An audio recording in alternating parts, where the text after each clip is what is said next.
ძველი თბილისის ყოფილი გამგებელი ლაშა ფურცხვანიძე და მისი მოადგილე კობა ხარშილაძე მოსამართლის გადაწყვეტილებით 400.000 ლარის გირაოს სანაცვლოდ სასამართლო დარბაზიდან გაათავისუფლეს. პროცესზე ბრალდების მხარე აღკვეთ ღონისძიებად ორივე მათგანისთვის პატიმრობის შეფარდებას ითხოვდა, თუმცა მოსამართლის გადაწყვეტილებით შუამდგომლობა არ დაკმაყოფილდა. ძველი თბილისის რაიონის ყოფილ გამგებელს ლაშა ფურცხვანიძეს და მის მოადგილეს კობა ხარშილაძეს ბრალად უკანონო შემოსავლების ლეგალიზება ედებათ, რაც საქართველოს სისხლის სამართლის კოდექსის 194 მუხლის თანახმად 9-დან 12 წლამდე პატიმრობას ითვალისწინებს.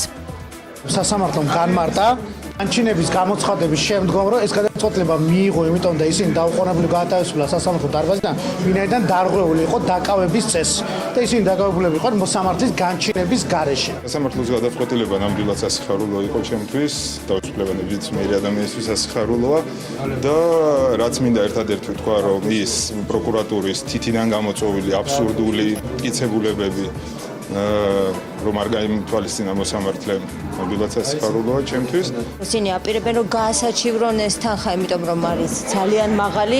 მე არ მგონია რომ ამ თანხამ უშველოს ჩვენს მთავრობას, რომელსაც მარტო წელს 900 მილიონით გაერღვა ბიუჯეტი. მე ვთვლი რომ ეს ორი ადამიანი მოხდა ძალიან დიდი პოლიტიკური თამაშის ცენტრში.